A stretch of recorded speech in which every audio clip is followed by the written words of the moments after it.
Hey guys, tonight we begin with the marbled chaos of ancient Rome, to the roaring crowds, sun-scorched stone, and sheer gladiatorial pageantry of the Colosseum. This wasn't just a stadium, it was a statement, a place where emperors flexed, lions roared, and half the audience missed the good parts because someone spilled wine on their tunic. Let me know in the comments where you're tuning in from and what time it is for you. It's always fascinating to see who's joining us from around the world.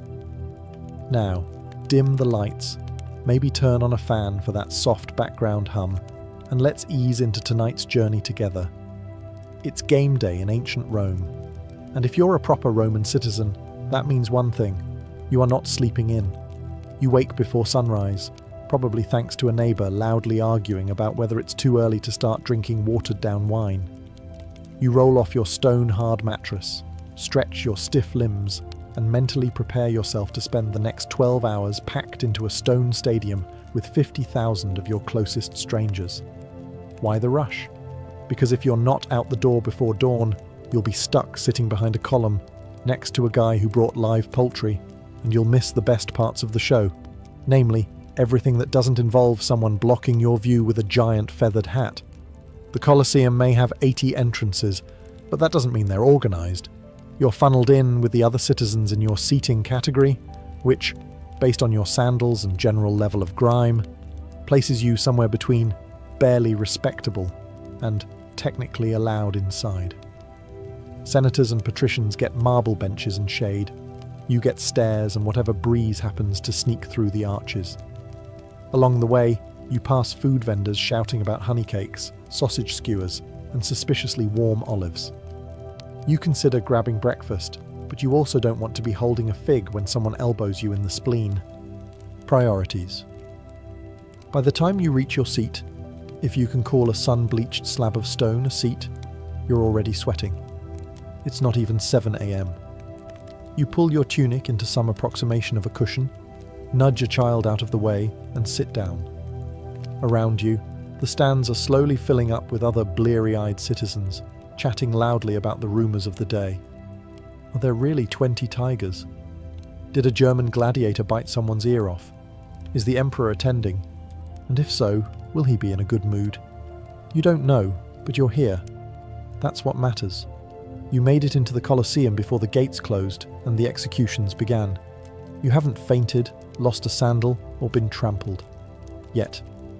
By Roman standards, that's a perfect morning. As you finally get a moment to look around, the scale of the place hits you. The Colosseum is massive. Like, we could have built schools, but instead we did this, massive. Completed in 80 CE by Emperor Titus, the man who decided bread and circuses were a legitimate political strategy. The Colosseum wasn't just an amphitheatre. It was an architectural brag, a public relations stunt in stone. A way of saying, look at this empire, it's wide enough to import hippos for sport. At its peak, the Colosseum held somewhere between 50,000 to 80,000 people, depending on how loosely the fire marshal interpreted maximum capacity. It stood 150 feet high, had 4 levels of seating, and more entrances than a modern airport. It was so well designed that it could be filled in 15 minutes, or emptied in 10, if someone screamed fire or free wine. The exterior is clad in travertine limestone and decorated with grand arches, statues and columns. The kind of aesthetic overachievement you only get from an empire that's conquered everyone else's good ideas. Inside, it's a different story. You, the humble citizen, are sitting on bare stone under an open sky, while the senators below enjoy awnings, cushions, and a breeze generated by enslaved palm wavers. Above you is the velarium, a massive retractable awning operated by sailors, because apparently even the Navy was drafted into climate control. If it's a hot day, the velarium might be up. If not, you'll be squinting into the sun and slowly turning into a raisin. But the real marvel isn't the marble, it's the engineering beneath your feet. Beneath the arena floor lies a labyrinth of trapdoors, elevators, cages and pulleys. Animals, props, and sometimes very confused prisoners were launched into the arena like lethal surprises. One moment it's just sand. The next, It's 30 flaming chariots and an ostrich in a helmet. It's spectacle. It's strategy. It's an absolute flex. Rome didn't build the Colosseum to be practical. They built it to remind you, as you sweat in your fourth-tier seat, that the empire could kill you beautifully. Now that you're inside, sunburned, and emotionally prepared to sit for 8 hours, it's time to face the harshest truth of the Roman Colosseum. Your seat is a direct reflection of how little you matter. Seating wasn't general admission. It was an architectural caste system. Every tier, bench, and step was meticulously organized by social status, income, gender, and how often you dined with people who wore laurel wreaths for fun. Let's start at the bottom, or rather, the best. The podium level, closest to the action, was reserved for Rome's most powerful citizens: senators, magistrates, and priests. They had padded benches, the shade of the velarium, and the smug satisfaction of being able to see what was happening without squinting. Some even had their names carved into the marble. Permanent seating. Imagine being so important that your chair has tenure. Just above them were the equestrians, the Roman middle-upper class, or as we'd call them today, people with generational wealth and just enough modesty to pretend otherwise. Their seats weren't as plush, but they were still good enough to smell the lions. Then came the plebeians, Rome's working class. That's you. You're somewhere up in the 3rd or 4th tier, balancing on a sun-bleached slab of stone, shoulder to shoulder, with a man yelling about bread prices and a woman breastfeeding while arguing with a vendor over the price of boiled snails. If you were a woman, and not a Vestal virgin, you were even higher up. Women, slaves, foreigners, and other undesirables got the nosebleeds. The views were bad, the shade was non-existent, and the smell of 50,000 Romans having feelings in wool tunics drifted upwards like an olfactory punishment. There were no cushions, no backrests, no cup holders. If you needed to pee, good luck finding your way back. And if someone spilled wine on you from above, that was just part of the ambience. But you came anyway, because the Colosseum wasn't just about the games. It was about being seen, even if all anyone saw was the top of your sweaty head. Welcome to the cheap seats. No one here is important, but everyone is entertained. So you've made it to your seat, high up, hot, and surrounded by people who believe personal hygiene is more of a seasonal suggestion than a daily habit. As you prepare for the festivities, your stomach growls. You didn't bring anything. Rookie mistake. Luckily, you're not out of options. The Colosseum had its own version of stadium vendors, only instead of peanuts, get your peanuts. It's more like olives, slightly fermented and suspiciously warm olives. The ancient Romans loved to snack. You could buy honey cakes, sausages, dates, figs, and, if you were feeling adventurous, garum-drenched nuts. Garum, for the uninitiated, was Rome's favourite fish sauce. It smelled like something you'd find in the bottom of a boat after 3 days of bad decisions. Romans loved it. You'd love it too, if your only other condiment was crushed goat liver. Vendors wandered up and down the steps, shouting their wares over the roar of the crowd. The man behind you is loudly arguing with one over the price of vinegared wine. It's watered down, but still effective, particularly when you haven't eaten since yesterday and the midday sun is actively trying to kill you. Then there are the smells, not just the food, though the blend of roasted meat and cheap perfume is doing its best to clog your sinuses, but also the crowd. The Colosseum, for all its glory, was a public bath's evil twin. No flowing water, no fresh air, just sun-baked humanity in tunics. To your left, a man fans himself with a scroll. To your right, someone brought a goat, not for food, for company. In front of you, a child is chewing something that used to be bread and now resembles stone. And somehow, above it all, floats the unmistakable scent of sweat, sand, and slowly wilting dignity. Still, there's an odd charm to it. The vendors are part of the theatre. They know when to quiet down, when to yell, and how to dodge a vomit stain on the stairs like seasoned professionals. You didn't come for the snacks. but now you can't imagine surviving without them, especially once the games start. You'll want something to chew on and emotionally process while watching a man try to fight a leopard with a fork. The games always started with a bang, or more accurately, a beheading. Before the gladiators took the stage, the Colosseum warmed up the crowd with a little morning bloodletting, courtesy of condemned criminals, war prisoners, and people who probably just annoyed the wrong senator. These weren't your standard boring executions either. No, this was Rome. This was entertainment. The condemned were often forced to reenact famous myths, but with the kind of realism that would make modern directors say, "Hey, maybe tone it down." Take the story of Prometheus, for instance. In the myth, he's chained to a rock while an eagle eats his liver every day. In the Colosseum version, a criminal is chained to a fake rock and a real eagle is encouraged to dig in. Not symbolic violence, actual organ removal. Another crowd favourite was Orpheus in the underworld. It ended predictably with Orpheus being torn apart by wild animals. And yes, actual leopards were involved. You're starting to realise that when Romans said live theatre, they meant it very, very literally. The audience loved this part, cheering, laughing, booing like it was a bad comedy set. The logic was simple. These people were criminals, and public execution was a civic duty and a public service all rolled into one. It was justice, wrapped in spectacle, dipped in horror, and served before lunch. Sometimes the condemned were simply thrown to the beasts with no backstory or dramatic flair, just man versus lion, minus the inspirational music. These moments were loud, fast, and if you blinked, over. The crowd loved the unpredictability. The man next to you is already yelling, "Bite the leg," and it's 8:30 in the morning. It's hard to say what's more shocking, the violence or how completely normal it feels here. This isn't considered extreme, this is just the warm-up.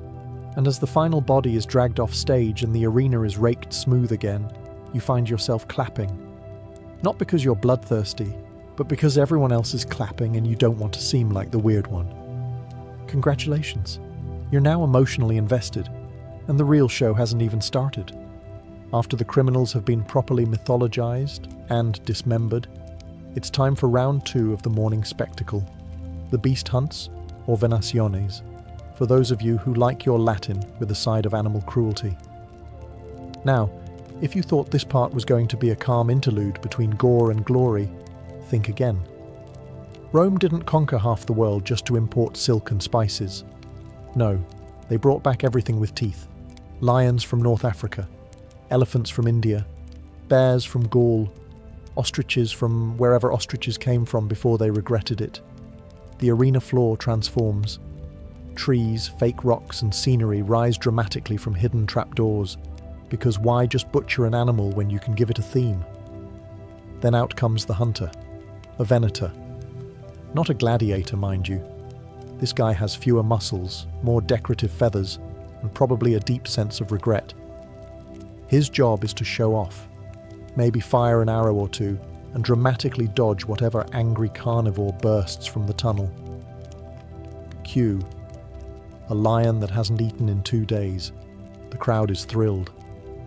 Bets are placed.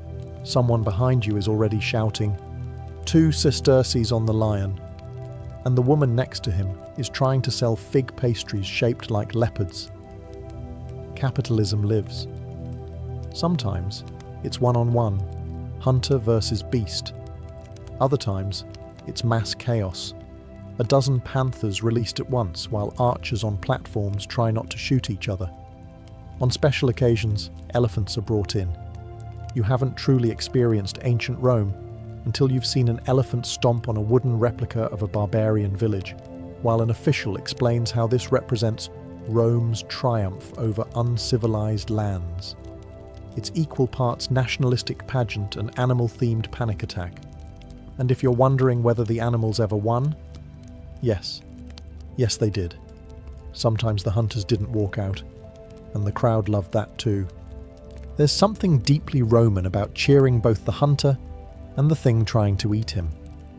Eventually the beasts are killed, the scenery is cleared, and someone with a broom and a very high tolerance for trauma comes out to clean up what's left of the morning. You take a deep breath, because up next, actual humans fighting each other for your entertainment. The crowd hushes, trumpets blare. Somewhere, a nervous goat bleats. It's finally time for what everyone's been waiting for. The gladiators. Forget the criminals and the leopards. This is the main event. The part where trained professionals try to turn each other into decorative stains on sand. If the beast hunts were breakfast, this is the roasted meat platter of the day, served with a side of existential crisis. Gladiators weren't just fighters, they were celebrities. Think modern athletes, but with more scars and less dental coverage. Some were slaves, some were volunteers, some were nobles going through a phase. All of them knew how to make an entrance, and what an entrance it is. They emerge from the darkened tunnels like rock stars, or maybe like livestock who've learned choreography. Their armor gleams in the sun, helmets sparkle, swords are drawn, the crowd erupts, children scream, someone throws a garland. You're not even sure who these guys are, but you cheer anyway because peer pressure is eternal. The announcer, yes there is one, calls out the names, origins and combat styles of each gladiator. A retiarius with a net and trident, a secutor with a smooth helmet and a short sword, a mamillo with a fish-shaped crest that's not helping him win any fashion contests. Each pairing is carefully chosen for drama, big versus small, fast versus armoured, local hero versus imported lunatic. This is a blood sport with casting direction. Then the fight begins. It's not just wild swinging. There's strategy, rhythm, pauses, feints, parrying, sand, lots of sand. Some fights end quickly. One bad step, one good stab. Others drag on for minutes as the fighters circle each other like angry ballet dancers with iron shoes. The crowd lives for it, gasping, cheering, shouting unsolicited advice from the upper tiers. Go for the neck! Use the net! Stop tripping on your own shield, Gaius! You're on the edge of your very uncomfortable stone seat, because even from up here you can feel the tension. This isn't some abstract performance. These men are fighting for survival, for fame, for a chance at not dying today. And the best part? It's still only midday. As you settle in for another round of organised mayhem, you begin to notice something. Not all gladiators look the same. That's because Rome didn't just want fighting. It wanted categories, themes, and stylistic bloodshed. This is less a brawl and more a very violent fashion show. Each gladiator type had their own distinct look, fighting style, and probability of getting impaled. Let's start with the retiarius. Light armour, no helmet, armed with a net and trident. Basically a fisherman with anger issues. They're fast, nimble, and often pantsless, which adds an extra layer of vulnerability and breeze. Then there's the secutor, their natural enemy. Secutors wear smooth, close-fitting helmets, supposedly to keep the net from catching, and carry short swords. Think of them as anti-fishermen. Their job is to run at the guy with the net and hope no one brought slippery sandals. The mamillo is the tank. Big shield, big helmet, big everything. They're slow but durable, kind of like an armoured ox that took fencing lessons. Their helmets often have fish motifs, which is ironic when they're fighting a guy with a trident. Thracians, Hoplomachuses, Dimocaeri, each with their own mix of swords, spears, daggers, and reckless bravado. Some wear greaves and arm guards. Others look like they lost a bet with a blacksmith, but all of them fight with flair. This wasn't just about winning. It was about putting on a show. The audience had favourites, not always the best fighters, but the most dramatic, the ones who posed, roared, or shouted catchy one-liners before lunging. One guy even saluted the emperor with a spin move. He died 5 minutes later, but boy, did he make an entrance. The weapons were real. The blood was real. The applause, also real, and loud. Sometimes you'd swear the guy next to you was going to throw his sandals in the arena out of excitement. And yet, there's something oddly elegant about it all. Technique mattered. Footwork mattered. If you were lucky enough to live past your first few matches, you learned how to fight smart, or at least stylishly. Because in the Colosseum, dying was expected. Dying with bad form. Now that was unforgivable. So the fight is over. One gladiator's standing, sweaty and breathing hard. The other's on the ground, bleeding, maybe twitching, and definitely rethinking his career choices.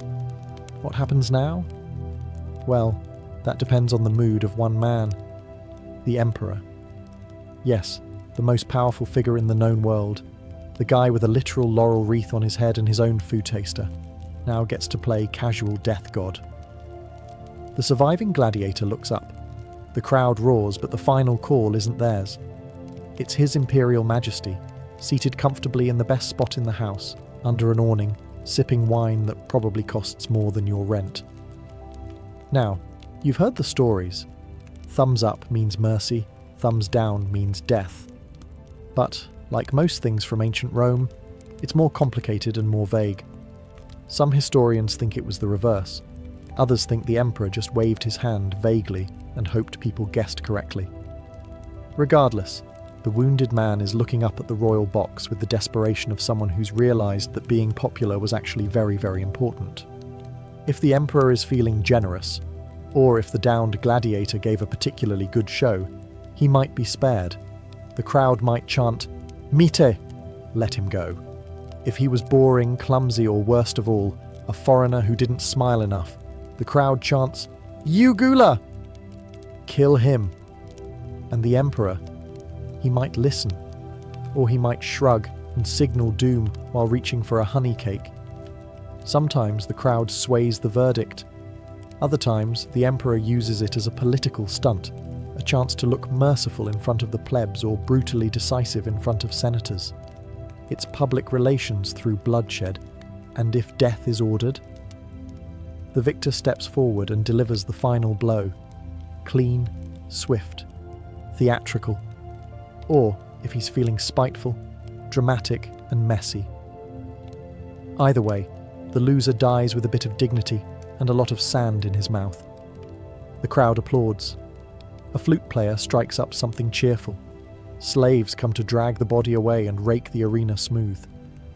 And then, on to the next match, because nothing keeps the empire running like a tight schedule and a loose definition of mercy. The sun is now directly overhead. The marble is hot enough to fry a dormouse, and the guy next to you is slowly melting into his tunic. You, however, are still seated, because you've made it this far, and damn it, you are going to watch men hit each other with swords even if you pass out doing it. Welcome to intermission, or as the Romans saw it, an opportunity to not die from dehydration before the next round of Mortal Kombat. There's no scheduled halftime show, no gladiators doing synchronized routines to pan flute music, just a lull in the screaming, some polite groaning, and the distinct sound of thousands of people shifting their sweaty bodies on stone. Vendors reappear, somehow louder than before. Wine, olives, salted, something. You buy a cup of lukewarm posca, a vinegar water concoction so tart it could pickle your internal organs, because it's either that or licking condensation off a senator's awning. Meanwhile, slaves rake the arena floor, smoothing out the sand and scooping up any leftover limbs the morning crew missed. The smell. Somewhere between petting zoo, gym locker, and open grave. You try not to breathe too deeply. People use this time to socialize. Senators stretch. Nobles whisper about which gladiator had the best abs. You overhear one man explaining to his wife that the lion clearly deserved to win. She's nodding while fanning herself with a wax tablet. Up in the cheap seats, a man faints. No one moves. Not out of malice. It's just that everyone else is one faint away from joining him. If you're lucky, the velarium, that massive canvas awning, is extended today. Operated by sailors, because naturally rigging a sunshade requires maritime training, it provides patchy relief from the heat. If you're in its shadow, congratulations. If not, enjoy watching your shadow slowly crisp like an amphora left in an oven. Eventually a trumpet sounds. The crowd stirs. The guy who fainted is awake again, possibly by force. The games resume. You're parched, sunburnt, and halfway to delirious. And somehow, you still wouldn't leave early. Because in the Roman Colosseum, you didn't just watch history, you sweated directly into it. Just when you think you've seen everything, lions, leopards, blood-soaked gladiators, and a man fainting face first into a sausage tray, Rome hits you with something even more absurd. A naval battle. Yes, inside the Colosseum. No, you're not hallucinating. Though that vinegar wine is doing strange things. This wasn't every day, mind you. Flooding the arena was expensive, dramatic, and logistically chaotic, which made it absolutely perfect for Rome. It showed off not just military might, but engineering arrogance of the highest order. Why not turn a building into a lake, they thought. We have slaves for that. To pull it off, the arena's floor was removed, or hadn't been built yet, early in the Colosseum's career. Then a complex system of aqueducts and drains would flood the space with water. Real water, deep enough for small warships. You watch, astonished, as soldiers dressed like ancient Greeks row tiny triremes into the middle of what used to be the sandpit where you saw a bear disembowel a guy 40 minutes ago. The battles themselves? Less naval strategy, more chaotic splashing with costumes. Ships collided, men jumped from deck to deck, archers fired, sometimes boats caught fire, intentionally for flair. If you weren't impressed, you might be a corpse. Even the jaded senators raised an eyebrow when a miniature pirate ship exploded.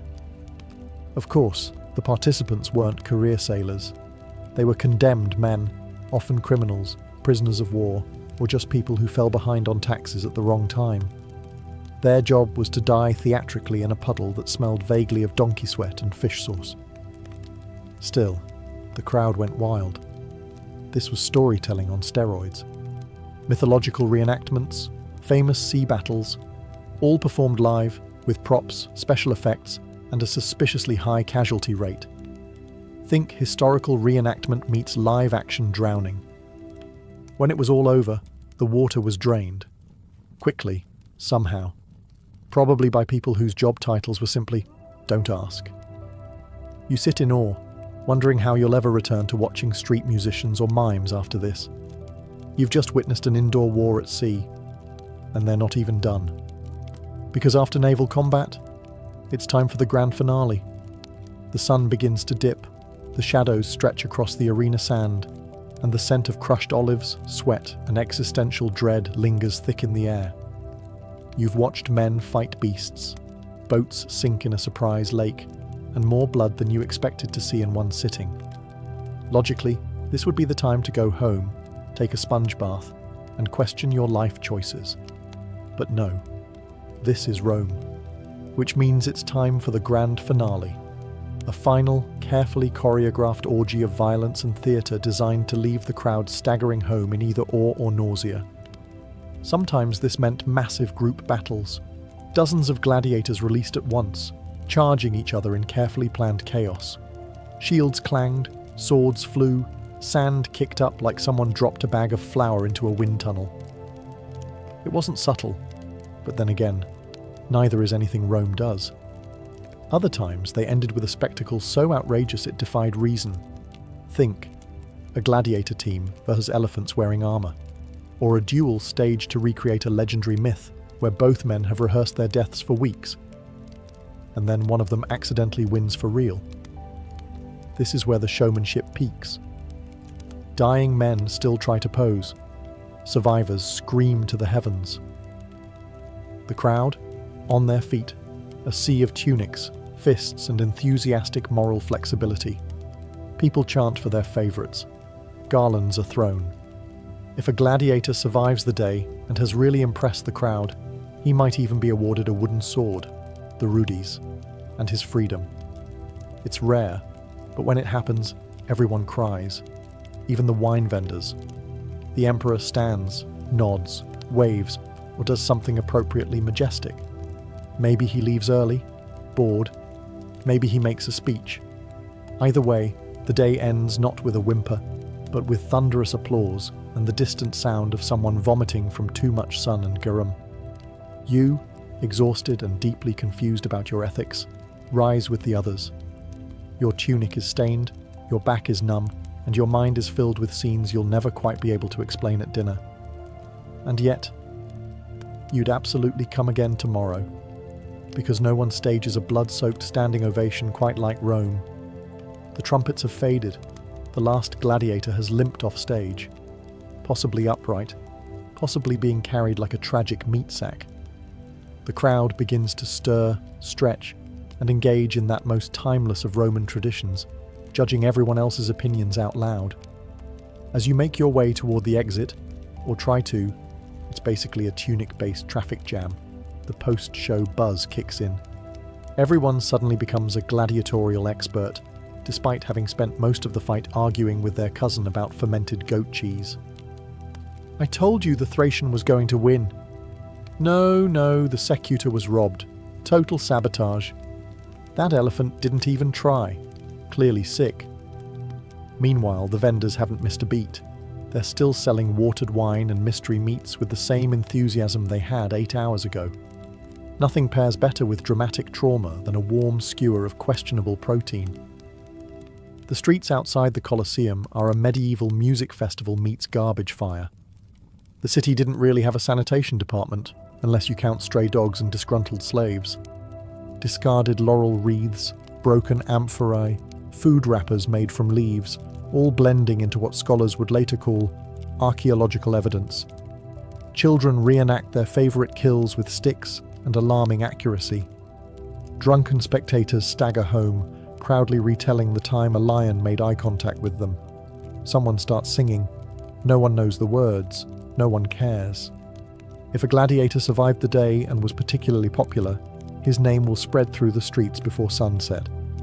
He might even get a dinner invite from a senator, or, more importantly, a bath. People will write crude graffiti in his honor. Marcus, Slayer of 5, hot. If he died? Well, he might get a funeral. Maybe.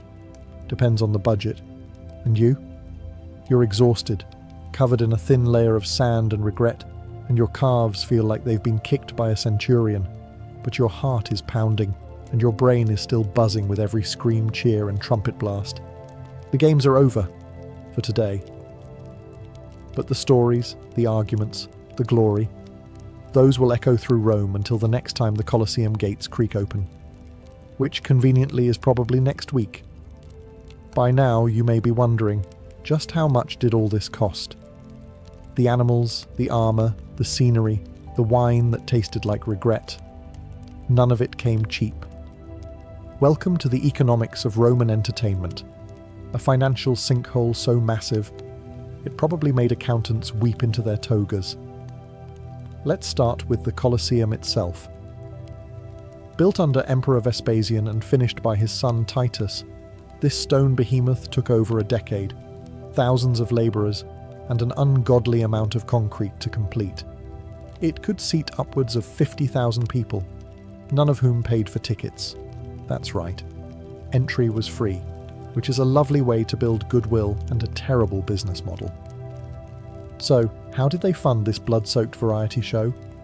Answer: conquest money. The Colosseum was famously financed by the spoils of the Jewish war, specifically the looting of Jerusalem, which means every trident and tuna-stuffed date was indirectly sponsored by imperial plunder. Think of it as Rome's version of a military-industrial complex, with more flaming leopards. And then there were the games. A single festival could last 100 days, featuring thousands of gladiators and animals. Feeding, housing, and transporting elephants from Carthage or hippos from the Nile wasn't exactly cheap. There's no economy class for rhinos, and they tend to destroy the luggage rack. Even the gladiators came at a cost. Training, armour, medical care. Yes, they had doctors, surprisingly good ones. And of course, burials for the less fortunate. All of it fell on the shoulders of emperors, magistrates, and wealthy sponsors, hoping to gain political points or just avoid being the next contestant in the arena. Estimates suggest that some of the larger festivals could bankrupt a lesser noble. But hey, if it kept the mob happy, it was worth it. After all, a content citizen was less likely to riot and more likely to chant your name while you handed out cheap wine. The phrase panem et circenses, bread and circuses, wasn't just philosophy, it was statecraft. Distract the people with carbs and carnage, and you could get away with just about anything. Except, of course, running out of money. That's when the trouble really started. So you've survived a full day in the Colosseum. You've witnessed executions, beast hunts, shipwrecks, sword fights, sunstroke, questionable sausages, and an entire empire's fragile ego on display. And the real mystery isn't how anyone survived the heat. It's why they came back. The answer is simple. Rome knew how to put on a show. For the average Roman citizen, especially those in the lower classes, life outside the arena was, well, let's say, unforgiving. Cramped apartments, uncertain food supplies, public toilets that doubled as conversational spaces, and a city that smelled like ambition, sewage, and goat. But for a few glorious hours, the Colosseum offered escape. Inside those towering stone walls, you weren't a shoemaker with back pain or a slave with terrible luck. You were a spectator, a part of something larger, a witness to triumph, tragedy, and highly choreographed maulings. It was also where Rome told its story, not with books or lectures, but with spectacle. Each fight symbolized the strength of the empire, the order of Roman civilization triumphing over chaos, or at least some guy named Chaos getting decapitated. And let's be honest, humans have always had a complicated relationship with violence. The Colosseum just industrialized it. Where else could you eat a fig tart while watching a Macedonian duel a Gaul under flaming javelins? There was also social pressure. Everyone went. Senators, merchants, beggars, gossiping widows. To skip the games was to miss the thing everyone else would be talking about. You'd be the person at the dinner party going, "Wait, they had ostriches today?" And suddenly no one wants to sit next to you. And finally, let's not forget the simplest reason. It was free. You could complain about the noise, the blood, and the flaming boats, but your wallet remained blissfully untouched. Rome might be an empire built on conquest and taxes, but it knew how to buy loyalty with deadpan pageantry. So the people kept coming back. For the thrill, for the story, for the chance to forget, just for a moment, that outside the arena, they were at the mercy of senators and sewer rats. Inside, they were spectators, and in Rome, that was the closest most people ever got to power. Imagine a medieval town before the rise of guilds. The year is 1100. The air stinks of smoke, sweat, and horse dung. Narrow streets wind through cramped wooden houses, and behind every rickety stall, someone is trying to sell you something. A shoe, a pot, a hunk of bread, all of wildly different quality. You need new boots. The first cobbler says he trained under a master in Paris. The second says he trained under the moon and stars. Their shoes look the same at a glance, but one falls apart in the rain, and the other gives you blisters so bad they'd get their own death certificate.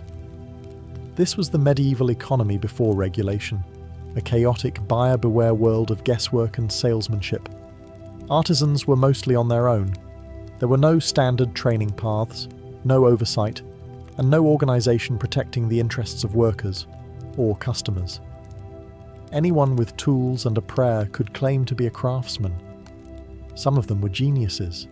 Most of them were, let's say, experimental.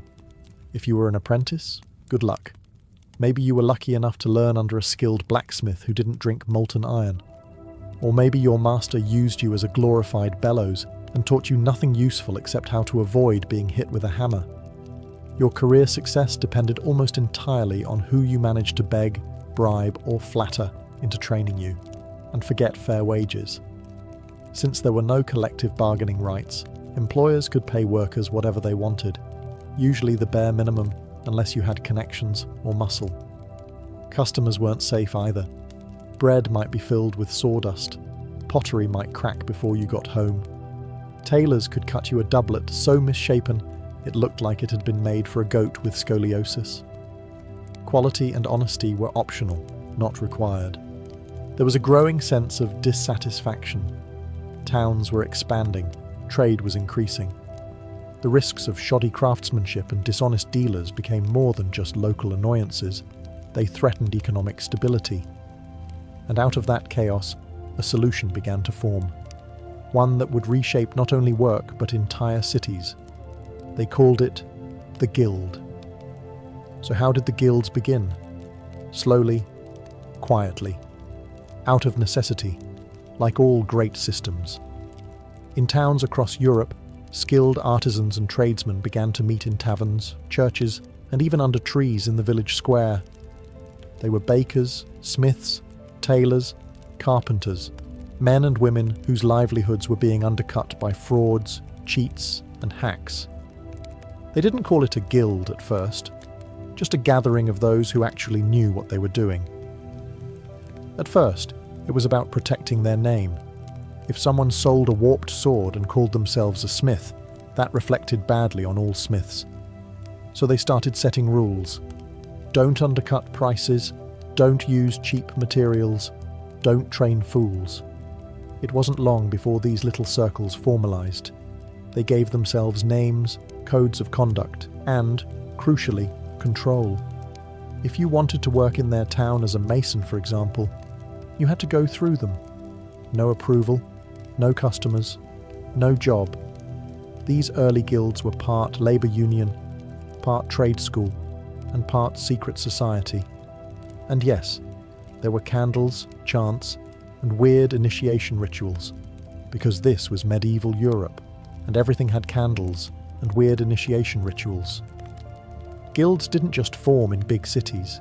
Even small towns had their own local weavers' guild, or coopers' guild. They worked together to regulate quality, enforce fair wages, and maintain ethical standards. If you sold bread with ground-up bones in it, yes, people did that.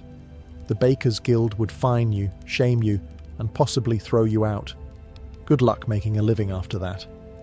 For the common worker, this was a lifeline. Suddenly there was a path forward. If you were poor but skilled, a guild could help you rise. You'd start as an apprentice, train under a master, and eventually submit your masterpiece, a literal test project, to prove your worth. If accepted, you joined the ranks of the professionals. The towns liked this too. Guilds meant better products, less fraud, and a stronger economy, and they could be taxed. Let's not forget that part. No system spreads without someone getting paid. By the 12th century, guilds weren't just common. They were powerful. They set prices, controlled markets, and in some towns, had more influence than the mayor. And if you dared go against them, well, that's where things got serious. Joining a guild wasn't as simple as raising your hand and saying, "I make shoes now." No. Guilds were gatekeepers of tradition, skill, and, let's be honest, money. And they had rules. Lots of them. First, you started at the very bottom, an apprentice. Usually a boy around 12 or 13, though girls could apprentice too in trades like weaving or baking. You'd be sent off to live with a master, not just to learn the craft, but to be raised in the trade. It was part job, part adoption, part medieval boot camp. You'd clean the forge, run errands, stir the dye vats, and maybe, just maybe, be allowed to touch actual tools after a year or two. You were paid nothing. In fact, your family often paid the master to take you. And the training? Grueling. If you survived the years of labour and didn't accidentally kill yourself with a misplaced chisel, you could graduate to the next level. Journeyman. Now you were mobile. You could travel, hence the name, from town to town, working for various masters, perfecting your craft, and getting paid a wage. But you still weren't a full member. That title was reserved for those who submitted a masterpiece, a finished product so flawless it would be judged by the guild elders themselves. Imagine the pressure. You spend months crafting a single item, a chair, a sword, a tapestry, knowing that a crooked stitch or uneven weld could send you back to journeyman status. If you passed, congratulations. You were now a master, with the right to open your own shop, train apprentices, and have a say in guild politics. But being a master didn't mean freedom. You were now beholden to the guild's book of rules, and oh boy, was it thick. You couldn't work outside guild hours. You couldn't undercut the agreed-upon price. You couldn't hire too many workers or use unapproved materials. Violations meant fines, blacklisting, or worse, public humiliation. And yes, there were official punishments for shoddy work, up to and including being banned from the town. Every guild also had its own rituals, symbols, and oaths. Some had patron saints. Some had guild halls grander than churches. It was part club, part cartel, part medieval mafia. And now that they had power, guilds weren't afraid to use it, not just to protect their trade, but to shape entire cities. By the 13th century, guilds weren't just part of town life. They were town life. Walk through a bustling medieval city like Bruges, Ghent, or London, and you'd see their influence everywhere. Streets were often named after trades: Baker Street, Fishmonger's Lane, Cordwainer's Alley. The finest buildings? Not palaces, guild halls. These were towering stone structures that served as meeting places, event venues, courts, and yes, occasionally taverns after hours. Guilds dictated not only what got made, but how, when, and by whom. They regulated prices to prevent undercutting, set minimum standards for quality, and even determined how many workers a master could employ. The goal wasn't just competition, it was control, stability, predictability. A guild town was an organised town. City governments knew better than to challenge guilds. In fact, most mayors and councilmen were guild members themselves. You couldn't rise to power without guild backing. Elections? Those were often decided behind closed doors in guild halls, not in public squares. Some guilds even kept private armies of armed men to protect their members and negotiate with the authorities if taxes got too high. Guilds also acted as social safety nets. If you got sick or injured, your guild helped pay your bills. If your house burned down, they sent aid. If you died, they paid for your funeral and made sure your widow and kids didn't starve. In a world without insurance, social security, or labour laws, the guild was your lifeline. And let's not forget the guild festivals. Each trade had a patron saint. Bakers had Saint Honoré, blacksmiths had Saint Eligius, and everyone had a reason to throw a parade. These festivals featured processions, pageants, feasting, and generous quantities of whatever booze was appropriate for the trade.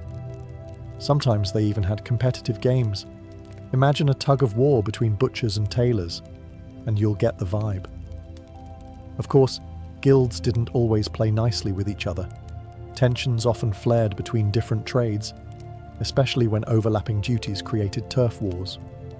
Should a cobbler or a tanner be allowed to make riding boots? Should a carpenter be allowed to repair a ship? These disagreements could lead to lawsuits or fists. Still, guilds brought order to chaos. They turned towns into engines of commerce, skill, and civic pride. But as their influence grew, so did their arrogance and their enemies. For all their benefits, medieval guilds were not warm, inclusive havens of brotherhood. They were exclusive, elitist, and, once they got a taste of real power, deeply corrupt. Want to join a guild as a master? Good luck if you weren't the son of a master or didn't have the right connections. The masterpiece you submitted? It didn't matter how flawless it was if the elders just didn't like your face, your family, or your newfangled ideas. In many towns, guilds turned into hereditary clubs where bloodlines mattered more than skill. If you were an outsider, a newcomer to the town, an ethnic minority, or simply poor, the doors were closed, permanently. You could toil as a journeyman your entire life and still never be allowed to set up your own shop. The guild would just keep raising the bar. This rug isn't symmetrical. This sword is too sharp. This loaf of bread doesn't have enough soul.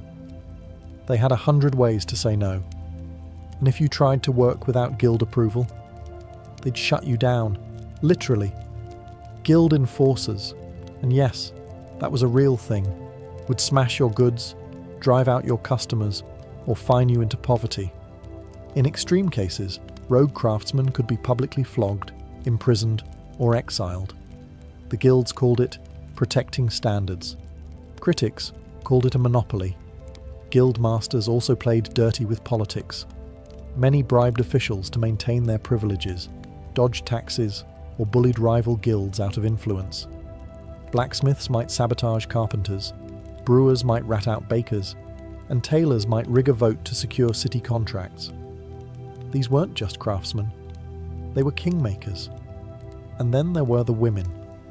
In theory, some guilds allowed women, especially in textiles, brewing, and food preparation. But in practice, women were often relegated to the sidelines. Widows of masters could take over shops, but rarely gained full membership. Even when they ran successful businesses, guilds frequently ignored, excluded, or outright erased them from records. Power belonged to men, and even skilled women had to fight tooth and nail for recognition. Guilds had started as protectors of quality and fairness, but by the 14th century, many had become self-serving gatekeepers, rich, rigid, and resistant to change. And that rigidity would be their greatest weakness in the centuries to come. Despite their flaws, one thing guilds did exceptionally well was education, or rather, vocational domination. In a time when universities were reserved for theologians, lawyers, and the occasional monk with a good memory, guilds handled the real-world stuff: how to make boots, build bridges, brew beer, and not die while doing it. Training wasn't casual. It was a years-long, structured, often grueling process. An apprentice's life revolved around two things: the workshop and the master's temper. From dawn till dusk, they watched, repeated, and slowly earned the right to do more than just sweep the floor or pump bellows. The master wasn't just a boss. He was a teacher, parent, disciplinarian, and, depending on your perspective, a tyrant with a hammer. Discipline was strict, expectations were high, and mistakes were rarely tolerated. Burn a batch of wool? That's a week's wages gone. Drop a chisel on your foot, clean up the blood and get back to work. Yet for all the hardship, this was the golden ladder. An ambitious apprentice could over time become a journeyman, travel the realm to gain experience, and eventually, if the stars aligned, produce their masterpiece and rise to master rank. It was the closest thing the medieval world had to social mobility. Journeymen also had their own subculture. These weren't just workers, they were adventurers with tool belts. A young carpenter might travel from Cologne to Venice, learning new techniques and styles, gathering letters of recommendation, and swapping stories in smoky taverns. In some regions like Germany, these journeys became formalized traditions called the Wanderschaft, requiring years of travel and strict codes of conduct. But here's where the guilds got clever. They created a closed knowledge loop. Only members had access to certain tools, formulas, or techniques. Recipes for dyes, brewing ratios, forge temperatures, all were guarded secrets. If you wanted to learn the trade, you had to play by guild rules. No backdoor tutorials, no online forums, just a dusty master with a scar on his cheek and a lot of opinions. The guild system made sure that skill stayed in the family, the guild family. It created generations of competent, loyal craftsmen. But it also meant outsiders stayed outsiders. Still, for those lucky enough to get in, the guild was the ultimate school of hard knocks, with lifetime job security at the end of the tunnel. To truly understand the medieval guild, you have to stop thinking of it as just a labor union or economic machine. It was more than that. It was a culture, a way of life. If you were part of a guild, it didn't just affect your workday. It shaped how you saw yourself, how you worshipped, who you married, and how people judged your worth. Guilds had their own patron saints, coats of arms, ceremonial robes, flags, and even mascots. Bakers might wear white linen and march behind a golden loaf on a stick during parades. Butchers might carry cleavers wrapped in ribbons. These weren't just parades. They were public displays of pride, hierarchy, and wealth. You knew who the top masters were by their velvet cloaks and fur-lined collars, You also knew which guild was doing very well that year by the size of the ox they roasted in the square. Membership meant status. Even the lowest-ranked journeyman in a respected guild could hold his head higher than an independent peasant with no protection. Masters were often among the richest men in town, and their daughters were considered prime marriage material. If you wanted to rise socially, marrying into a guild family was one way to do it. But it wasn't all pomp and glory. Guilds also fostered a sense of brotherhood, or in some cases, sisterhood. Members were expected to look after one another. If a guild member died, others would ensure his funeral was paid for and his children had clothing. If someone fell ill or had their tools stolen, the guild might raise money for replacements.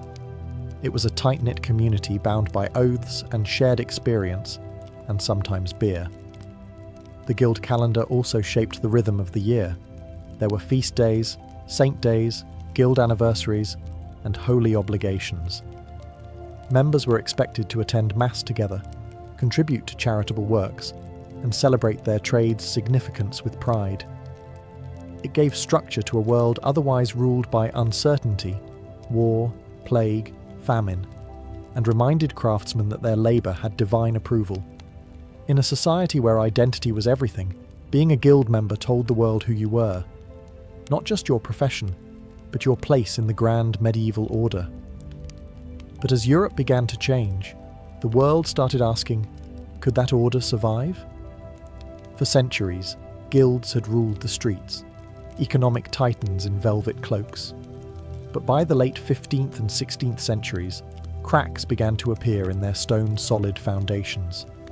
The medieval world was changing fast, and the guilds, once engines of innovation, suddenly looked more like relics. First came the population boom. Cities expanded, trade exploded, new towns emerged overnight. The guilds, built for small communities, struggled to control a world spinning faster than they could regulate.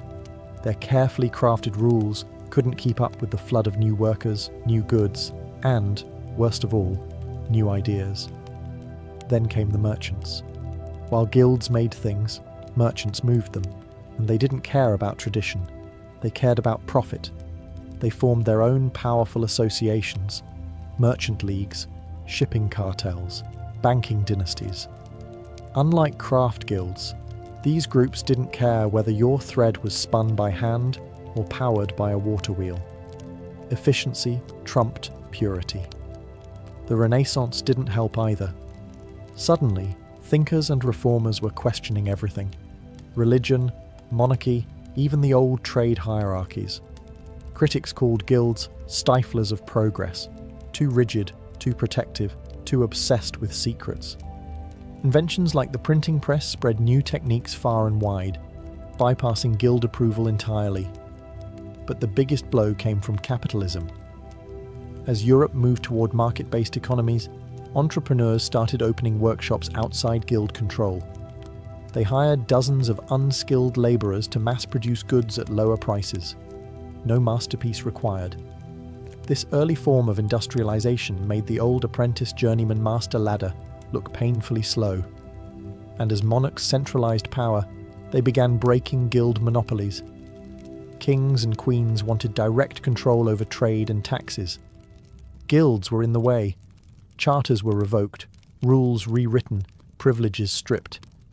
In some places, guilds were outright banned. Guilds tried to adapt. Some merged, some modernized, some begged for royal favors. But the tide was against them. By the 18th century, in many cities, guilds had become ceremonial fossils. They still held festivals, wore robes, and gave speeches. But the real economic power had shifted elsewhere. What had started as a revolutionary force for order and quality had over time become what it once opposed, a barrier to progress. Still, their legacy didn't vanish. It simply changed shape and set the stage for what came next. Though the medieval guilds faded from power, their fingerprints are still all over modern society, if you know where to look. That trade school down the street? That's a direct descendant of the guild's apprentice system. The idea that you must train under someone skilled before being certified. That's guild logic. Even the word masterpiece still echoes its original use, a test of craftsmanship to prove your worth. Unions? Guilds were their ancestors, the OG labour protectors. They organised strikes, demanded fair wages, provided injury support, and resisted exploitation long before Marx wrote a single word. And while modern unions may be less ceremonial and slightly less obsessed with St. Crispin, their goals remain shockingly familiar: dignity, stability, and protection for the working class. But guilds also shaped our ideas about professionalism. The notion that a trade isn't just a job, but a calling, something worthy of pride, standards, and community. That's guild thinking. The plumber with certifications, the electrician with a license, the architect with a professional board. They're all walking in the footsteps of medieval masons and carpenters. Even business culture owes them a debt. Corporations and LLCs? Medieval guilds had charters, regulations, membership tiers, and communal resources. Their meeting halls looked suspiciously like today's boardrooms, except with more candles and fewer spreadsheets. Guilds also left a deep cultural mark. Towns still celebrate them through street names, coats of arms, and historic festivals. Some modern livery companies in London, like the Worshipful Company of Goldsmiths, still operate today, holding on to ancient traditions in a world run by algorithms. And perhaps most importantly, guilds gave medieval workers identity. In a brutal world of warlords, famine, and plague, being a guild member meant you had a place. You mattered. You were part of something bigger than yourself. Of course, guilds weren't perfect. They hoarded power, excluded outsiders, and often stifled innovation. But in a chaotic, unregulated world, they carved out stability and structure where there had been none. They didn't just shape trades, they shaped towns, lives, and futures. So next time you walk down a street called Butcher's Row, or see a sign for a master carpenter, remember, you're seeing the shadows of a system that, for better or worse, built the very idea of work as we know it. In the medieval world, life was shaped by the church calendar, and the church had a strict rhythm: repent, fast, then feast like your life depended on it. And after weeks, sometimes months, of going without butter, meat, or even joy itself, when the fast ended, the feasting didn't just begin, it erupted. Religious holidays were the designated times when people could let loose, legally and spiritually. From the highest lord to the lowest ploughman, there was a shared understanding. God was watching, and today, he was fine with second helpings. These weren't casual meals. They were full-blown communal events with roasted meats, trenchers piled high, and pitchers of ale and spiced wine passed down long candle-lit tables. The feasts blurred the lines between religious observance and good old-fashioned revelry. People went to Mass in the morning, then to the manor hall or town square in the afternoon to eat, drink, and often dance until they couldn't see straight. Why such excess? Because it was the reward. Take Lent, for example, 40 days of fasting before Easter. No meat, no dairy, no eggs. And in some especially pious corners of Europe, no laughter. So when Easter Sunday finally arrived, it wasn't just a celebration of resurrection. It was a mass jailbreak from culinary purgatory. Even monasteries, the very symbols of discipline, weren't immune.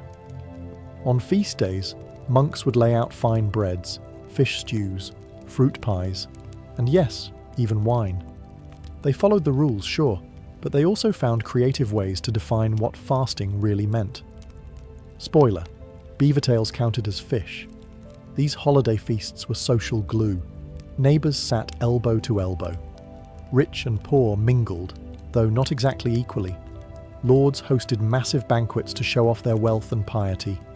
They'd invite tenants and clergy, offering symbolic generosity, while still sitting at a much nicer table. For townsfolk, it was a break from toil and a chance to eat things they usually couldn't afford. A roasted goose, a spiced pudding, maybe even something absurd like peacock served with its feathers reattached for drama. When the fast ended, The feast was a kind of rebirth, not just of the soul, but of the senses, and in the cold, muddy world of medieval life, that was reason enough to celebrate. In the darkest part of the year, when the sun barely crept above the horizon and snow turned every village into a frozen sketch, people needed something to look forward to. That something was Yule, the winter feast that blended pagan survival instincts with Christian celebration. Before Christianity reached Northern Europe, Germanic and Norse peoples had already been celebrating Yule as a midwinter solstice festival. It was a time to honour the return of the sun, banish evil spirits, and roast just about anything that had the misfortune of being edible. Fires were lit to drive away darkness, and entire trees, Yule logs, were burned in hearths, meant to last 12 nights straight. The church, sensing an opportunity, didn't ban Yule. It baptized it. By the Middle Ages, Yule had become Christmastide, the 12 days of Christmas, starting on December 25th and ending with Epiphany on January 6th. But the festive spirit remained very, very pagan. The centerpiece of the Yule feast? The boar's head, roasted, garnished with herbs and fruit, and presented with a theatrical procession. In noble halls it was brought in on silver platters to the sound of music and Latin verse. For peasants, a boar was rarer, but pigs, much more likely. Every part was used. Nothing went to waste, not even the blood. Tables groaned with trenchers of bread topped with roasted game, pies stuffed with spiced fruit and meat, pottages thick with root vegetables, and puddings boiled in cloth sacks. Mead, ale, and mulled wine flowed freely, warming bellies against the cold. Yule was also a time of merriment and mischief. Mummers, travelling players, performed comedic plays and parodies, often mocking authority or retelling biblical stories with suspiciously local accents. Lords allowed jesters to poke fun at them, and even the church tolerated a bit of irreverence.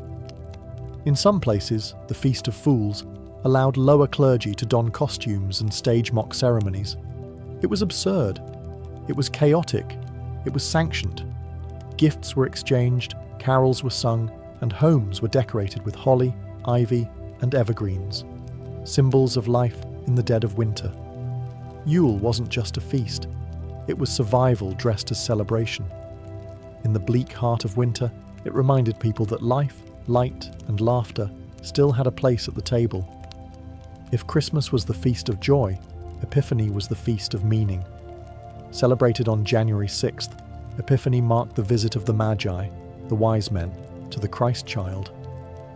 But in the medieval world, it was also the culmination of the entire Yule season, and in many places, it was even more elaborate than Christmas Day itself. By the 12th night, people were tired, full, and possibly still drunk from a week of non-stop revelry. But no one missed Epiphany. It was the last legal excuse to eat, drink, and wear crowns before the return to daily misery. At the centre of the celebration was the king's cake, a spiced bread or pastry, often filled with nuts, dried fruit, honey, and sometimes heavily laced with wine or ale. But the twist? Hidden inside was a small object, a dried bean, a pea, or even a coin. Whoever found it became the Lord of Misrule, the king or queen of the feast. Now, imagine a table full of tired nobles and villagers, chewing nervously, hoping not to break a tooth, but also secretly praying to find that hidden token. If you did, you wore a paper crown, drank more than anyone else, and gave outrageous commands for the rest of the day, which everyone was honour-bound to obey, at least until the ale ran out. The church tried to keep Epiphany solemn. After all, it was about divine revelation, Christ revealed to the Gentiles. But in practice, it was absurd, theatrical, and full of role reversals. Servants mocked their masters. Women gave orders to men. Monks impersonated bishops. In France and England, children were crowned boy bishops who led processions and mock sermons. It was chaos, structured, holy chaos. Feasting was still very much involved. Tables were reset with the best of what remained: roasted meats, candied nuts, sweet custards, and mulled wines. In richer households, exotic spices like cinnamon, cloves, and saffron made appearances, signaling wealth and worldliness. Epiphany was a strange blend of solemnity and satire. A sacred day laced with sugar, sarcasm, and symbolism.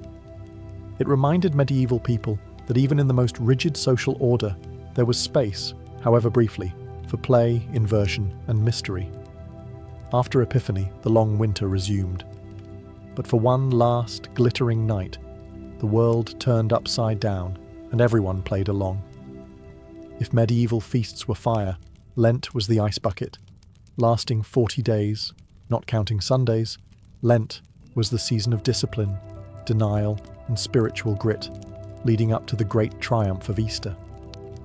But in practical terms, it was a long, exhausting culinary drought that made Easter taste like heaven. Lent officially began on Ash Wednesday, following the riotous indulgence of Shrovetide, a pre-fast spree where people cleared out their pantries in one last glorious binge of butter, eggs, and meat. It was the medieval version of eat everything before the diet starts. Pancakes, pastries, sausages, anything rich or fatty had to go. Then the fun stopped. During Lent, meat was strictly forbidden. Dairy, eggs, and even certain fats were also off limits, depending on the region and level of devotion. That meant no milk in your porridge, no cheese with your bread, no lard for your vegetables. It was a diet built around fish, legumes, onions, leeks, and penance. Monasteries had rule books to guide this austerity. Lay people followed the example, sort of. While some genuinely suffered through Lent with humility, others learned to improvise. In medieval France, beaver tails were classified as fish, and thus fair game for fasting. In some places, barnacle geese, mysterious birds that supposedly grew on driftwood, were also eaten, since they were considered half fish, half bird. Science? No. But spiritual loopholes? Absolutely. But for most people, Lent was hard. Especially the poor, who had no salted meat or luxury items to give up in the first place. They just got hungrier. Children grew listless, energy drained from fields and workshops, and the world seemed grey, physically and spiritually. And that's precisely why the Easter feast mattered so much. The more intense the fast, the more glorious the reward.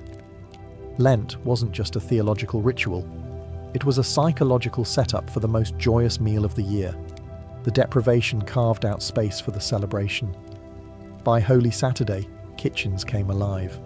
Ovens were stoked, butter churned, eggs, hoarded or newly laid, were whisked into custards.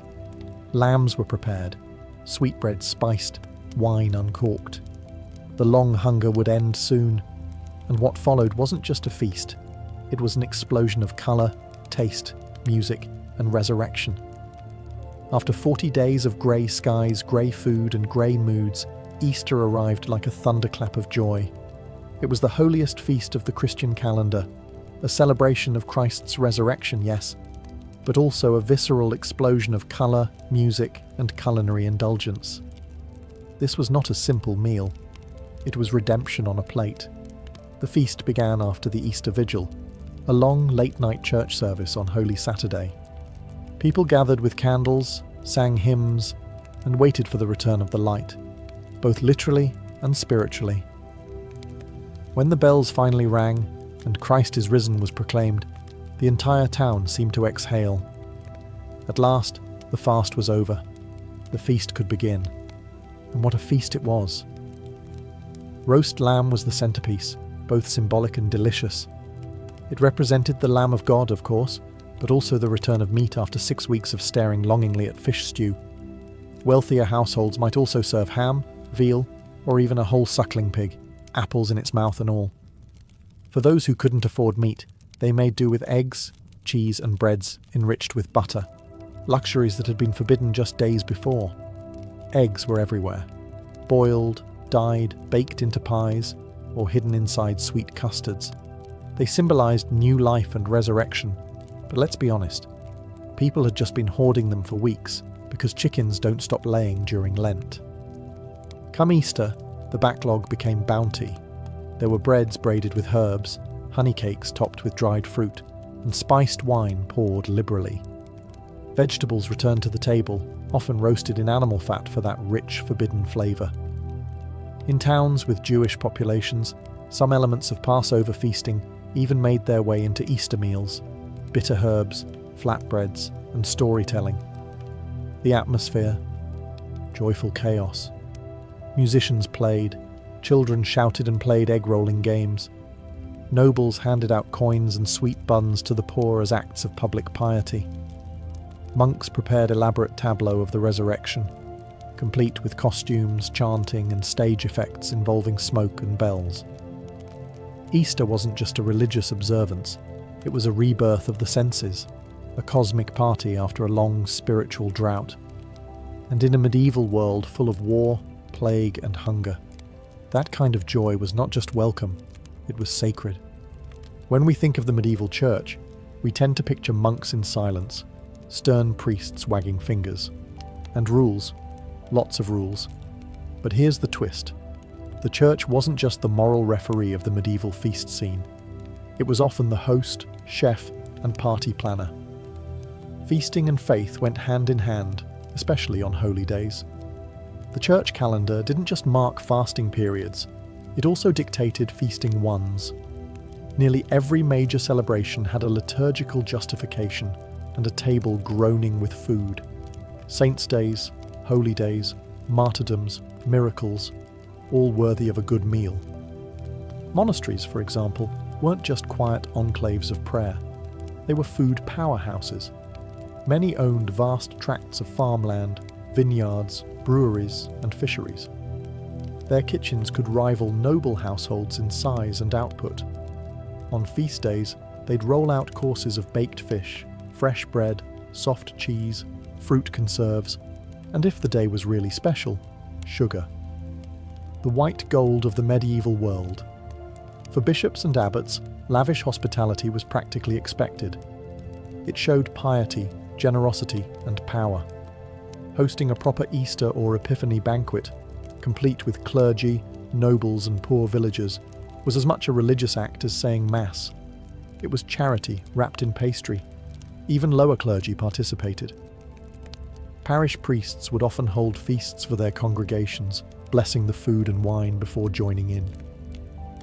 Sometimes, the churchyard itself became a festival ground, filled with music, dancing, and tables set under the open sky. Sermons in the morning, cider by sundown. Of course, there were critics. Some reformers grumbled that monks were becoming too soft, too fond of roast goose and strong ale. There were complaints about gluttony in the name of God, especially when abbots had private dining rooms with velvet cushions and silver cutlery. But for the most part, the church defended these feasts as expressions of divine joy. Spiritual celebrations made material. Feasting wasn't just tolerated by the church, it was theology you could taste. Bread wasn't just food, it was sacrament. Wine wasn't just drink, it was celebration. And joy, after all, was one of the fruits of the spirit. In medieval Europe, to feast was not just human, it was holy. Medieval feasts weren't just about food, they were full-blown sensory spectacles. If you were invited to a holiday banquet, you weren't just coming to eat, you were stepping into a carefully staged performance, where roasted boars shared the spotlight with jesters, musicians, mimes, dancers, and the occasional fire breather. Let's start with the basics: music and dancing. Minstrels were as essential to a feast as the meat. They played lutes, flutes, drums, and bagpipes, weaving in songs about saints, battles, courtly love, or just mildly offensive peasant humour. After enough wine, everyone, from knights to cooks, might join in singing bawdy songs or stomping in impromptu reels around the hall. Then came the mummers, travelling players who performed masked plays known for their absurdity and irreverence. Mumming was part theatre, part ritual, part fever dream. Actors wore animal masks, dressed as kings or angels, and told tales with heavy doses of slapstick and satire. Saints' lives were reimagined with local accents, devils were played for laughs, and biblical scenes got suspiciously personal.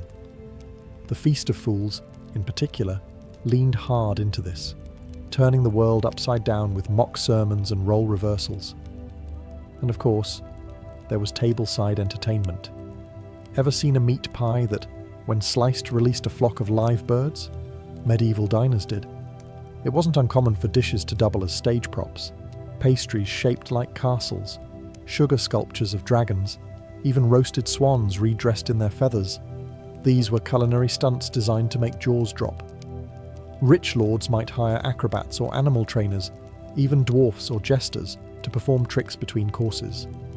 The point wasn't subtlety, it was spectacle. The feast was theatre, and every guest had a front row seat. Even the food told stories. Symbolic dishes represented religious ideas, fish shaped like crosses, loaves baked with hidden icons, coloured sauces aligned with liturgical meanings. Nothing was accidental. Everything, from the plate to the performance, reinforced the sacred and the spectacular. To eat at a medieval holiday feast was to be inside the story, singing, laughing, gasping at fireballs or edible castles. In a world with no Netflix, this was the blockbuster premiere, and it came with pudding.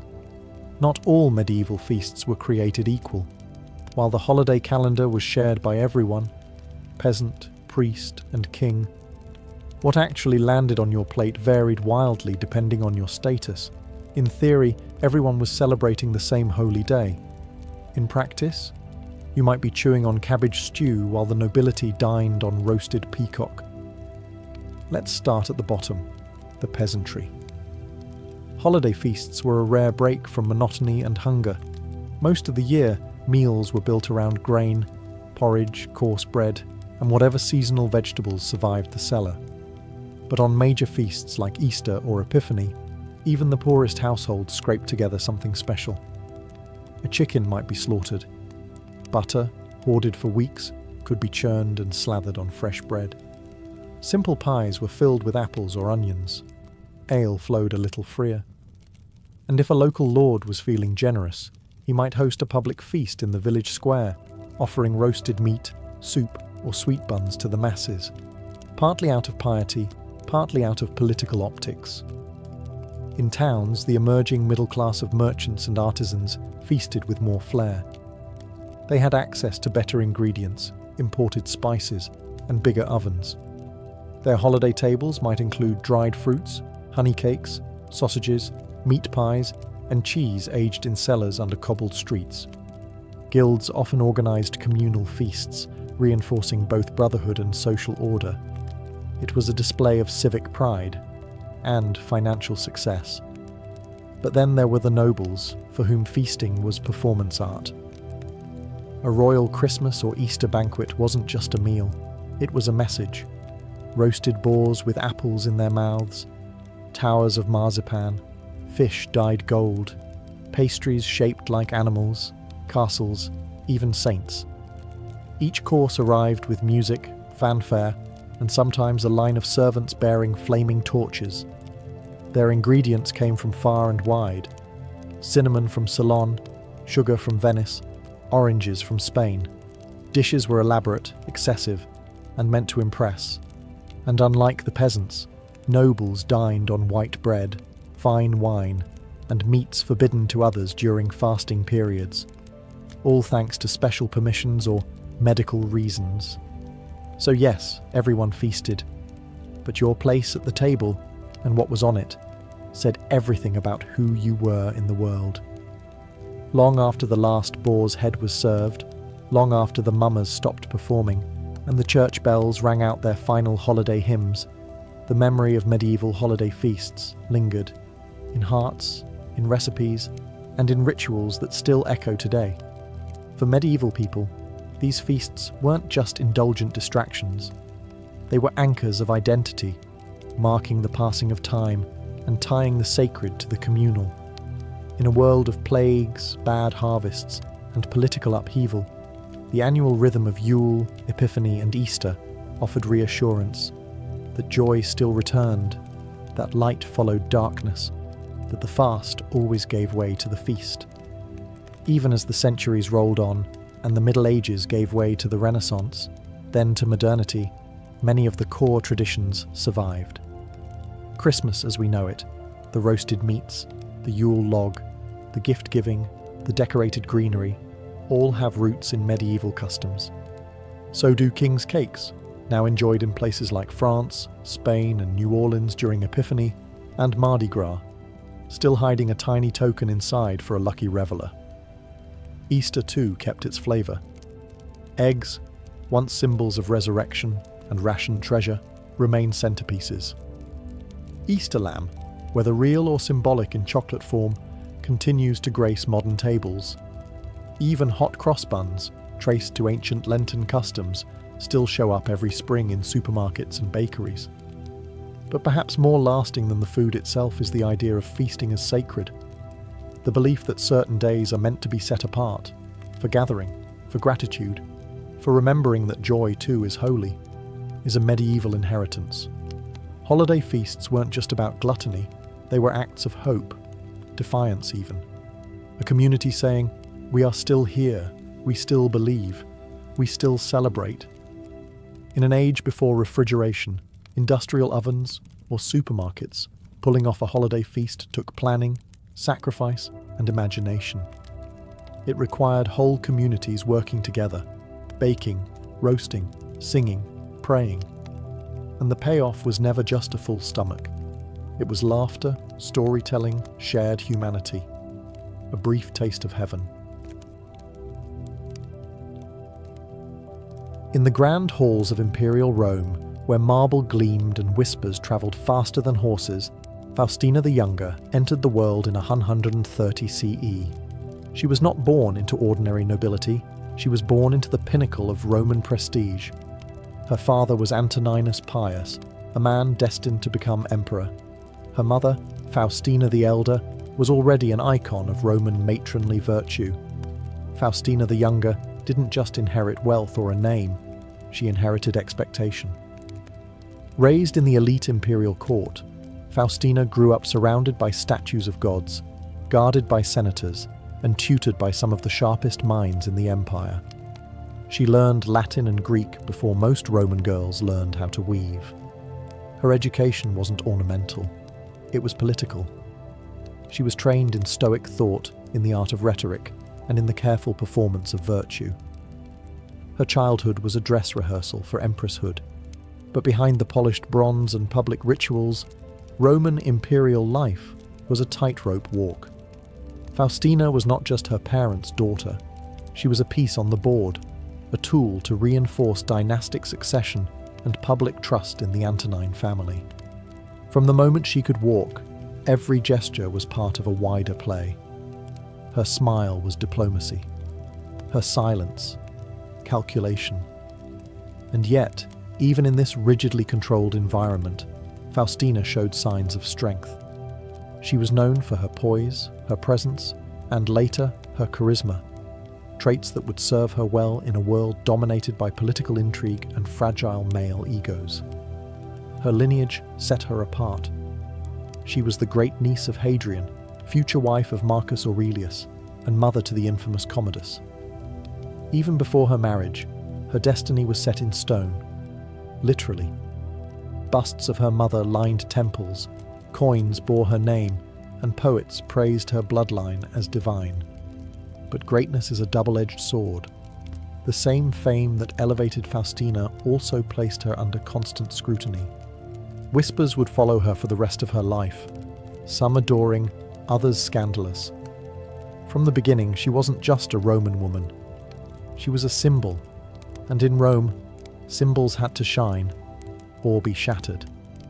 In 145 CE, at just 15 years old, Faustina the Younger married her cousin, a quiet, serious philosopher named Marcus Aurelius. It was a political union, carefully arranged to solidify dynastic continuity, but surprisingly, it became something else entirely, a true partnership, unusual for an imperial marriage. Marcus was not yet emperor, but everyone knew it was coming. He was Hadrian's chosen heir through adoption, groomed from youth in the ways of Stoic philosophy. Faustina, for her part, was not just a decorative bride, she was already groomed for the throne, raised with the bearing of an empress. Together, they became the golden couple of the Antonine dynasty. And yet, this was no fairy tale. The Roman world was filled with civil unrest, border wars, and plagues. Being empress wasn't about silk and feasts. It was about representing strength, producing heirs, and keeping the imperial image spotless, all while navigating a court full of whispers and daggers. Faustina rose to the challenge. She embraced the role of Augusta, the empress consort, with conviction. Statues of her were erected across the empire. Coins were minted with her image beside Marcus, signaling her central role in Rome's stability. She didn't just stand beside the throne, she shared its weight. She also took on the traditional role of mother of the empire, quite literally. Over the course of her marriage, Faustina gave birth to at least 14 children, though only a few survived infancy. Among them was Commodus, a boy who would later rule, and nearly ruin, the Roman Empire. Despite the loss and political stress, Marcus adored her. His meditations, that quiet personal work of Stoic reflection, occasionally hint at a man deeply grateful for his wife's strength and loyalty. He called her faithful and praised her virtues, even as gossip about her swirled in Roman salons and barracks. Because for all her dignity, rumours clung to Faustina like perfume. Stories of affairs, political manipulation, and wild behaviour would dog her for decades. Some exaggerated, some invented by enemies, some perhaps uncomfortably close to truth. But whatever the truth, Faustina was no passive ornament. She was a force beside the throne, elegant, effective, and already controversial. And her real influence was just beginning. To be a Roman empress was to be a mother, not just to children, but to the empire itself. For Faustina the Younger, this was not symbolic. She was quite literally the womb of dynastic survival. Over the course of her marriage to Marcus Aurelius, Faustina gave birth to an astounding 14 children. It was both a political necessity and a personal ordeal. Every successful birth meant another potential heir, another safeguard for Rome's future. But the grim reality of Roman medicine meant that most of her children died young. Only a handful survived to adulthood. Each loss was a private grief, made public through shrines, mourning rituals, and silent imperial processions. The most infamous of her surviving children was Lucius Aurelius Commodus, born in 161 CE. He would later become emperor, and, as many historians argue, one of the worst in Roman history. But as a child, he was Rome's hope. Faustina poured herself into shaping him, overseeing his upbringing in the imperial household, where education was administered by philosophers and slaves alike. Yet Faustina was more than just a mother in the biological sense. She became a maternal figure for the Roman people, especially the soldiers. She often travelled with Marcus during military campaigns, a rare move for an empress, bringing her children along and living among the troops. To the soldiers, she was not a distant goddess in ivory towers.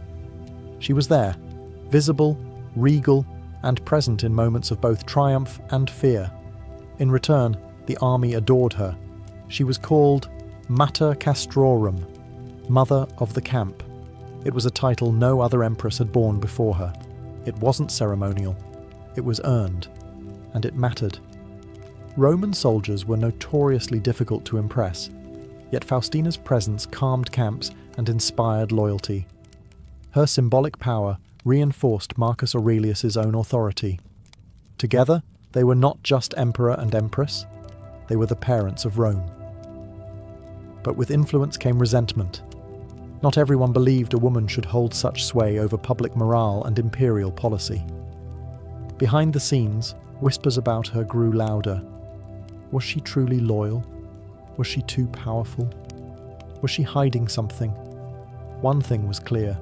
Faustina was no silent matron. She was a mother, yes, but she was also a player in the imperial game. In a world where Roman imperial marriages were more about alliances than affection, the union between Faustina the Younger and Marcus Aurelius stood out, not for its ceremony, but for its intimacy. On paper, it was textbook dynastic strategy. Faustina, daughter of Antoninus Pius, married to Marcus, his adopted son and heir. The marriage solidified the succession, created a united front, and reassured Rome that the throne would remain within a respected bloodline. But what developed between them was, by many accounts, a genuine bond. Marcus Aurelius, the famously stoic philosopher-emperor, rarely spoke emotionally, except when it came to Faustina.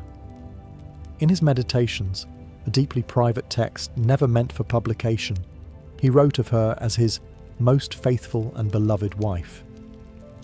In a world of arranged unions and interchangeable empresses, that line spoke volumes. Their partnership was political, yes, but also collaborative.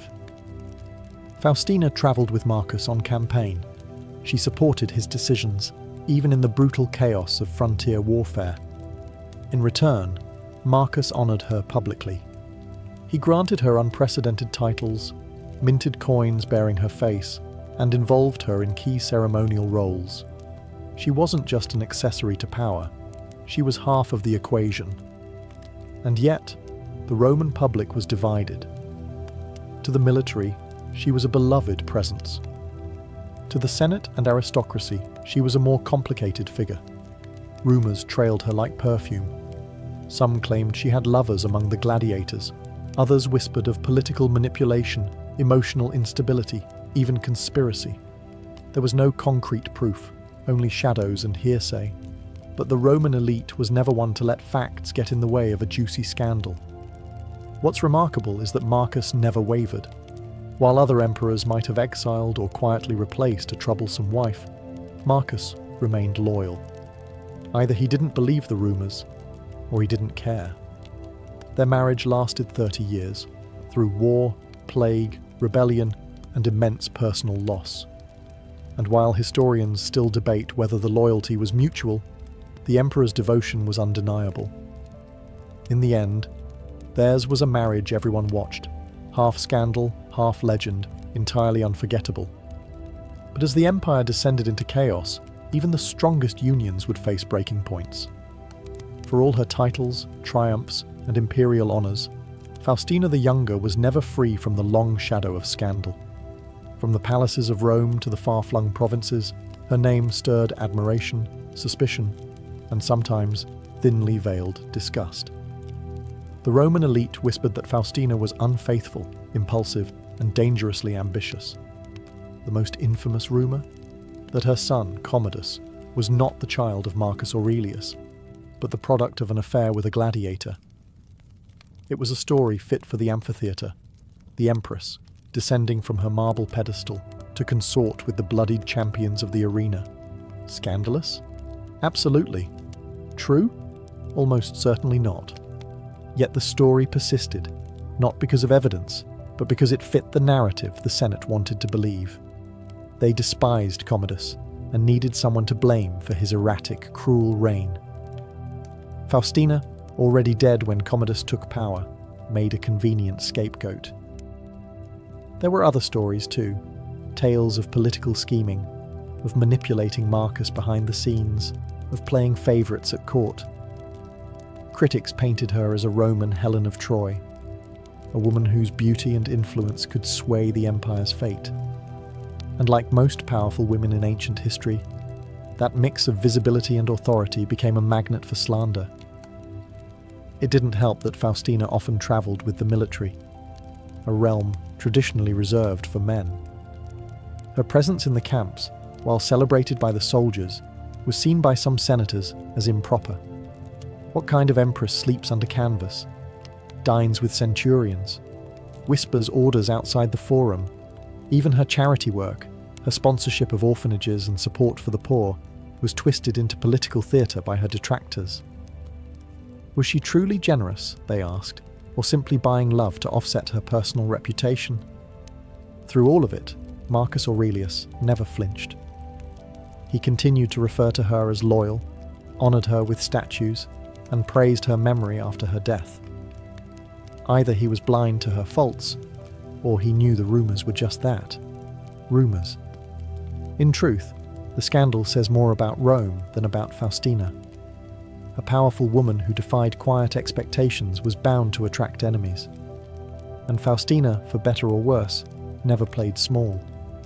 It was highly unusual, almost unthinkable, for a Roman empress to follow the legions into battle. But Faustina the Younger did exactly that. In 161 CE, Marcus Aurelius inherited an empire in crisis. From the Parthian frontier in the east to the unruly Danube in the north, Rome's borders were aflame.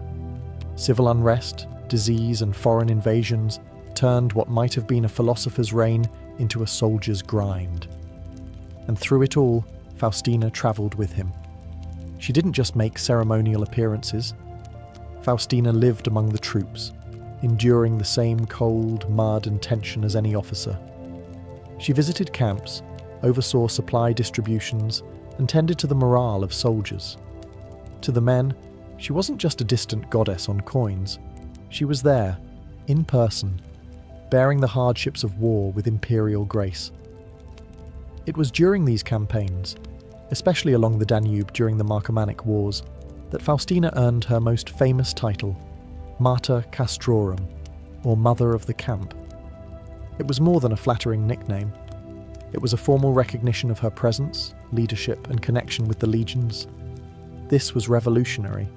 No previous empress had ever received such a title. It cemented her role not just as Marcus's wife, but as an emblem of unity for the soldiers. While emperors ruled by command, Faustina ruled by presence, and the loyalty she inspired in the military made her all the more threatening to her critics in Rome. The optics were powerful. An empress in armour-trimmed robes, standing beside the philosopher king in war councils, sharing meals with officers, praying at local altars for victory. She blurred the lines between ceremonial and strategic, and the empire took notice. Of course, traditionalists were horrified. The Senate, steeped in patriarchal values, muttered that her influence was unnatural. A woman in the barracks? They scoffed. But for the common soldier, and for many in the provinces, she became a symbol of hope. An empress who did not retreat into marble halls, but stood with Rome on the frontier. Faustina's time on campaign wasn't a footnote. It was a defining chapter in her legacy. While others judged from afar, she walked among soldiers, not afraid to share the mud, the blood, and the burden of empire. In 175 CE, Faustina the Younger died suddenly in the remote town of Halala, in the mountains of Cappadocia, far from Rome and far from peace. She had followed Marcus Aurelius deep into the empire's turbulent eastern frontier, once again travelling with the military during a time of chaos. She was only around 45 years old. Her death came shortly after a major crisis, the rebellion of Avidius Cassius, a Roman general who falsely declared himself emperor under the mistaken belief that Marcus had died. The coup failed, but it shook the empire, and it may have broken Faustina's spirit. Some sources even suggest she had backed Cassius in secret, though this was likely a slander invented by her enemies after the fact. Whatever the truth, her death devastated Marcus. He was far from stoic in mourning. His grief was public, lavish, and immediate. Marcus ordered the Senate to deify her, and they complied. Faustina the Younger became a goddess. Her name joined the ranks of the divine, alongside emperors and empresses before her. She was no longer just Augusta, she was Diva Faustina. And with deification came monuments. The town of Halala, where she died, was renamed Faustinopolis in her honour. Temples were erected, statues sculpted, and coins minted bearing her divine image, now wreathed in stars. In Rome, the temple of Faustina and Marcus Aurelius rose, anchoring her memory to the forum itself. More than just ritual, her deification was a political act. It reminded the empire of her virtues, sanitized her reputation, and reinforced the legitimacy of Marcus and their son, Commodus. A divine mother meant a divinely appointed heir, even if that heir would turn out to be deeply flawed. Interestingly, her apotheosis did not erase the rumours. Whispered tales of betrayal, ambition, and scandal still clung to her legacy. But as with all Roman deities, worship didn't require moral perfection, only symbolism and memory. In death, Faustina became eternal, not just in the temples, but in the Roman imagination. She had lived in shadow and light, loved fiercely, ruled boldly, and died far from home. And Rome, for all its suspicion, couldn't help but build her a pedestal that reached the heavens. When Marcus Aurelius died in 180 CE, he left the Roman Empire in the hands of a young man who would become one of its most infamous rulers, Lucius Aurelius Commodus, the son of Faustina the Younger. For a brief moment, it seemed like the dynasty Faustina had helped build would endure. Commodus was the first emperor in nearly a century to be born into power, not adopted into it. His succession marked a turning point, and a gamble. But within a few short years it became clear. Commodus was no Marcus Aurelius. His reign was marked by paranoia, cruelty, self-indulgence, and spectacle.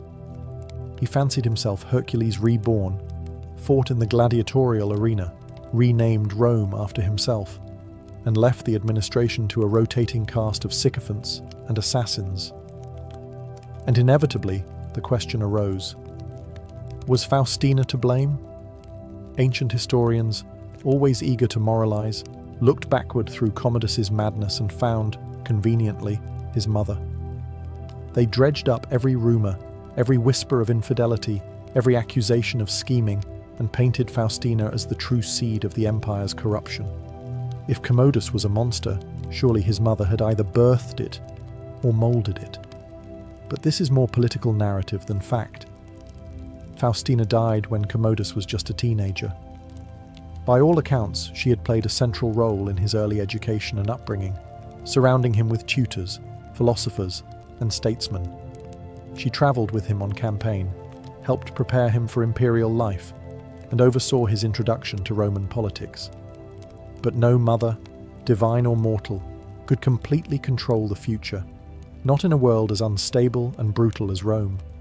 Some historians today suggest that Faustina's early death may have removed the only person who could have grounded Commodus. Without her presence, he was left under the influence of corrupt courtiers and opportunistic handlers. Marcus, exhausted and grieving, may have failed to recognize how far his son was drifting. Still, her legacy was now tied to Commodus's shadow. Her deification remained untouched, but her memory became complicated. A tragic symbol of how even the best-laid dynastic plans can unravel. She had birthed a god, she had buried children, and she had given Rome an emperor it would never forget, for all the wrong reasons. Faustina the Younger died nearly 2,000 years ago, yet her story still flickers in marble statues, coin portraits, and the brittle pages of ancient histories. Her legacy is a mosaic of contradictions: empress and scandal, mother and manipulator, goddess and mortal woman. In her lifetime, she was one of the most powerful women in Roman history. She advised emperors, influenced troops, bore heirs, and stood on the edges of battlefields, actions that would terrify any traditional Roman senator. And because of that power, she became a lightning rod for gossip and myth. She was remembered by the military as Mater Castrorum, the empress who stood with them in the mud and snow. By her husband Marcus Aurelius, she was remembered as his faithful and beloved partner. But to historians like Cassius Dio and the ever-scandal-loving gossip mills of late antiquity, she became the empress of rumours, blamed for infidelities, conspiracies, and even the rise of Commodus. Her statues, of which dozens survive, show a serene woman with carefully arranged curls and eyes turned to the heavens. But beneath that idealized gaze lies a story rarely told. A woman raised inside imperial machinery, trained to perform perfection, yet forced to navigate a brutal, male-dominated empire that rarely forgave influence, especially when it came from a woman. Her deification after death was not merely honorific, it was strategic. In a time when dynasties were fragile and emperors frequently fell to poison or blade, immortalizing Faustina served as a stabilizing myth. A divine mother meant a divine lineage. Her temples, coins, and titles helped soothe an empire unsure of Commodus and nostalgic for Marcus's reign.